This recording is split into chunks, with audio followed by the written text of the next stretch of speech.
I'm going to address how to create self-motivation in your homes. My name is Rebecca. I've been doing online education for over 15 years, and trying to create an environment for self-motivation is the most important thing you can do. It takes a lot of stress off of you as a parent, as a learning coach. The first thing you should do is to try to stay positive. Whenever emotions are getting heated or the emotions are getting angry, the best thing to do is to just stop what you're doing, take a break, maybe have a quick, simple discussion and just try to understand where your student's coming from. Maybe even get out of the house, walk around the block, walk around the house. Whatever you can do to try to stay positive is really important. When our kids are feeling frustrated, angry, you just stop learning. It's not a good environment to help with the learning. The second thing I would do is just show some empathy to your students. This is a very difficult situation, and the more that we stop and we try to see where our children are coming from and how they're feeling about things, the more open they are to listen to us. When they know that they're being listened to, they usually respond back by listening to us a little bit better. Take the baby steps. Don't try to do everything at once. And sometimes we're given this list now from teachers of like all these things that they want done while they're home. This is a really important time for you to just take one step at a time.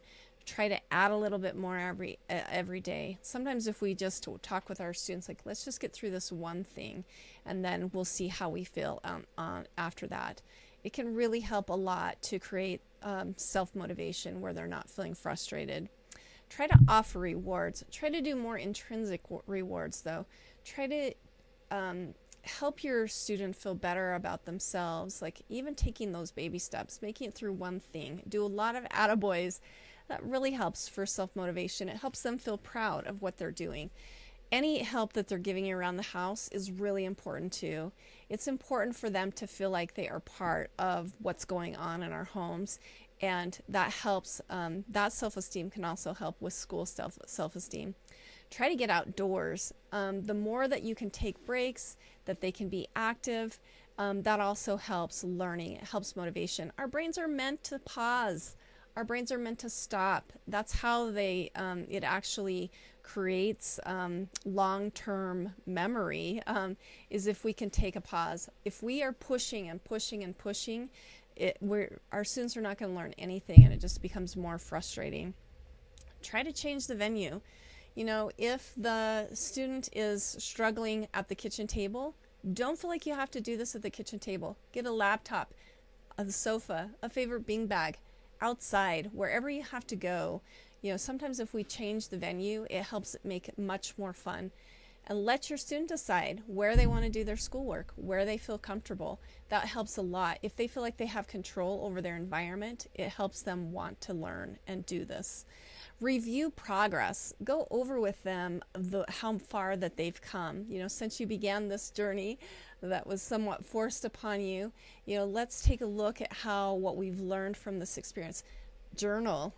Go through this experience and make this a positive one for your kids. Something they can look back on of things that they've learned through a change in environment. Try to empower your students as much as you can. The more you can put the education on their shoulders, the more they have to worry about it. It helps with their motivation. If you are always worried and worried and trying to plan their courses and trying to schedule their life, they're going to be less responsible. Sometimes I think about when we are all worried about what our children are doing. Why do they have to? Why do they have to worry about it? Because you've got all the worrying under control. Let them worry about it and give them that opportunity. Try to keep open communication as much as possible. Talk about how you're feeling. The more you do that with your children, your frustrations, let them know that you're a real person, that this is not easy for you either, and let them share with you how they feel.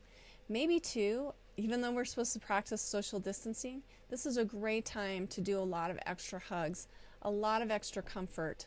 Snuggle up with your children as much as possible and try to just enjoy this time with them.